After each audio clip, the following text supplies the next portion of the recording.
नमस्कार बच्चों। आज प्रेमचंद के फटे जूते का दूसरा वीडियो। इसके तहत आज हम गतिविधियों का अध्ययन करेंगे कि कौन कौन सी गतिविधि हैं और उनके कौन कौन से आदर्श उत्तर हो सकते हैं। देखिए, पहली गतिविधि के अंतर्गत प्रेमचंद के फटे जूते को आधार बनाकर परसाई ने यह व्यंग्य लिखा है। जैसा हम सबने पाठ में पढ़ा, आप भी किसी व्यक्ति की पोशाक को आधार बनाकर एक व्यंग्य लिखिए। आप भी एक व्यंग्य लिखना है। अब कैसे लिखना है, मैं एक व्यंग्य आपके सामने प्रस्तुत कर रहा हूँ। आप सब कोई काम अपनी कॉपी में करना। मैं महाकवि सूर्यकांत त्रिपाठी निराला की पोशाक को अपना व्यंग्य का आधार बनाता हूँ।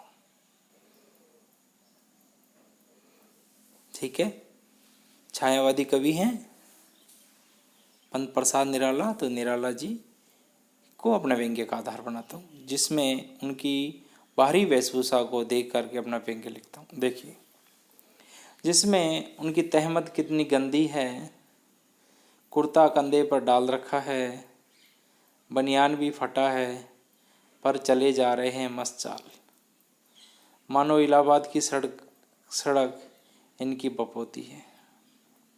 मालूम, इनके बाप दादाओं की है सड़क है जो। किसी भी आने जाने वाले की और कोई ध्यान नहीं, मतलब किसी कोई परवाह नहीं है। इस महाकवि के बारे में कोई क्या सोचेगा, इसको कोई चिंता नहीं है। क्या सोचेगा कि कितने बड़े महान कवि हैं, कैसे जा रहे हैं, कोई चिंता नहीं।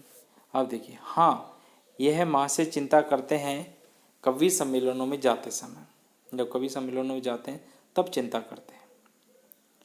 तब स्वच्छ वस्त्र पहनते हैं, खुशबूदार साबुन से मुंह धोते हैं, बालों में सेंट डालना नहीं भूलते।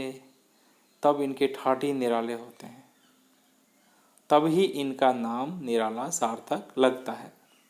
तो ये निराला के ऊपर, तो आप भी किसी अन्य व्यक्ति के ऊपर अपना व्यंग्य लिख सकते हैं। कोई भी व्यक्ति हो सकता है, आपके परिवार का कोई व्यक्ति हो सकता है, कोई महान लेखक हो सकता है, साहित्यकार हो सकता है, अभिनेता हो सकता है, किसी के ऊपर अपने व्यंग्य लिख सकते हैं। तो आप ये लिखना है। दूसरी गतिविधि है, आपकी दृष्टि में वेशभूषा के प्रति लोगों की सोच में क्या परिवर्तन आया। आपकी दृष्टि में वेशभूषा के प्रति लोगों की सोच में क्या परिवर्तन, आज क्या परिवर्तन आया, उसके बारे में आप सबको बतलाना है। तो देखिए,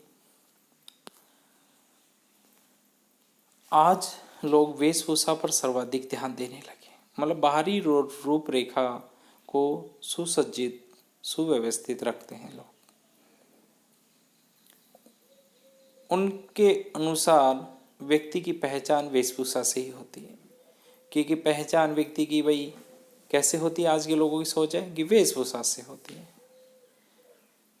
कि अच्छी वेशभूषा है तो भद्र व्यक्ति है, वेशभूषा अच्छी नहीं है तो कोई भिखारी व्यक्ति है या गरीब व्यक्ति है। अब गुणों की कद्र न होकर वेशभूषा की कद्र होती है, और अब वर्तमान परिस्थिति में गुणों की कद्र न होकर वेशभूषा की कद्र होती है। लोग अच्छी वेशभूषा पर अपनी हैसियत से बढ़कर खर्च करते हैं। तो लोग हैं जो अच्छी वेशभूषा पर अपनी हैसियत से बढ़कर खर्च करते हैं, और कई बार झूठी शान दिखाते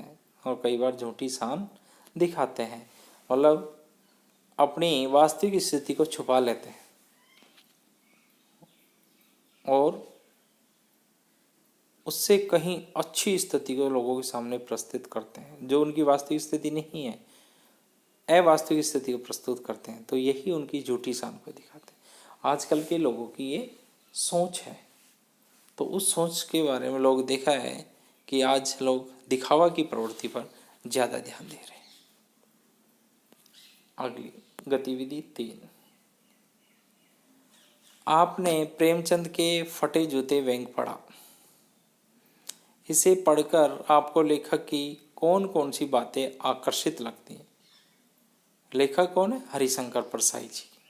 कौन कौन सी बातें आपको अच्छी लगी हैं, उनके बारे में हमें बतलाना है। तो देखिए, ये आप पाठ को पढ़ने के बाद सोच समझने के बाद प्रेमचंद के नहीं, हमें हरिशंकर परसाई जी के बारे में कौन कौन सी बातें चाहिए उनको बतलाना है। प्रेमचंद जी के बारे में दोनों बता दिया, पर हमें उनके बारे में बतलाना है। तो देखिए, इस व्यंग्य को पढ़कर हमें लेखक की निम्नलिखित बातें आकर्षित करती हैं। पहला, लेखक स्पष्ट वक्ता है, मतलब साफ साफ कहता है। वह सच कहने से किसी से भी नहीं डरता। वह सच कहने से किसी से भी नहीं डरता है। वह प्रेमचंद जैसे लेखक पर भी व्यंग करने से नहीं चूकता। वह प्रेमचंद जैसे लेखक पर भी व्यंग करने से नहीं चूकता है। जैसा आपने पाठ पे देखा कि मेरे पुरखे, क्या आपको फोटो खिंचाना भी नहीं आया? कम से कम धोती के पल्लू से जूती को ढक लेते। तो मतलब प्रेमचंद पर भी व्यंग करने से नहीं चूका इन्होंने।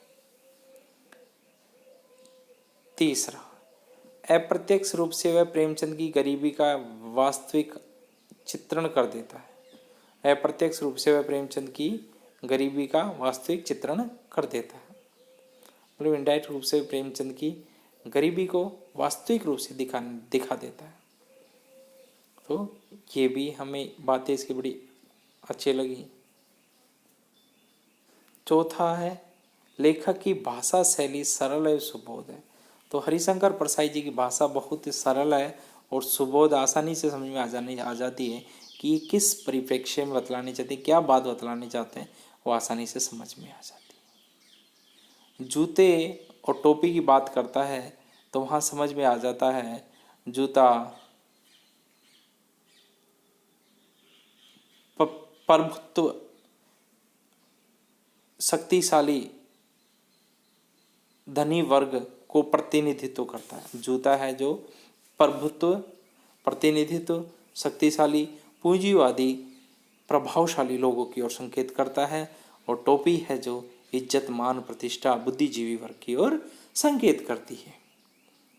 तो ये बात हमें पाठ में आसानी समझ में जाती है कि वर्तमान पहले भी प्रभुत्वशाली लोगों के आगे, शक्तिशाली लोगों के आगे, पूंजीवादी लोगों के आगे महान साहित्यकार, इतिहासकार, बुद्धिजीवी लोग झुका करते थे, हैं उनके दरबार में आश्रय लिया करते थे। तो उनकी इज्जत, मान, मर्यादा कम होती थी प्रभावशाली लोगों के मुकाबले।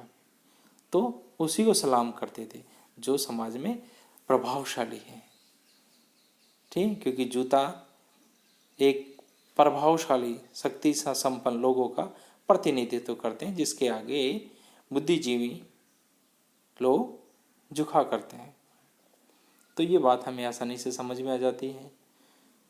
और जो बात हरिशंकर परसाई जी ने बताई कि मेरा जूता तो नीचे से घिस गया तला, पर तुम्हारा तो आगे से फटा है, तो पता चल रहा है कि हम लोग, यानी लेखक हरिशंकर पर, हम लोग दिखावे को जीवन व्यतीत करते हैं और आप दिखावे को ना करके जो बुराइयां हैं समाज में उनको ठोकर मार मार कर उनका विरोध किया। इसीलिए शायद तुम्हारा जूता आगे से फट गया है और अंगूठा फटने के का, जो जूता फटने के कारण अंगुली बाहर निकल आई है, उसी अंगुली से तुम इशारा कर रहे हैं। और जूते पैर से किया करना इशारा घृणित इशारा की ओर संकेत करता है। तो ये बात हमें आसानी से इस व्यंग्य में समझ में आ जाती है जो हरिशंकर परसाई जी हमें बतलाने की कोशिश करते हैं।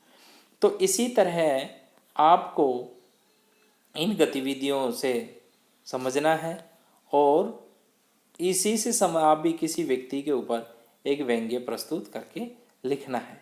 इससे आपकी पाठ को पढ़ने के बाद एक रचनात्मक कौशल का विकास होगा कि आप भी किसी व्यक्ति के ऊपर अपना व्यंग्य लिख सकते हैं।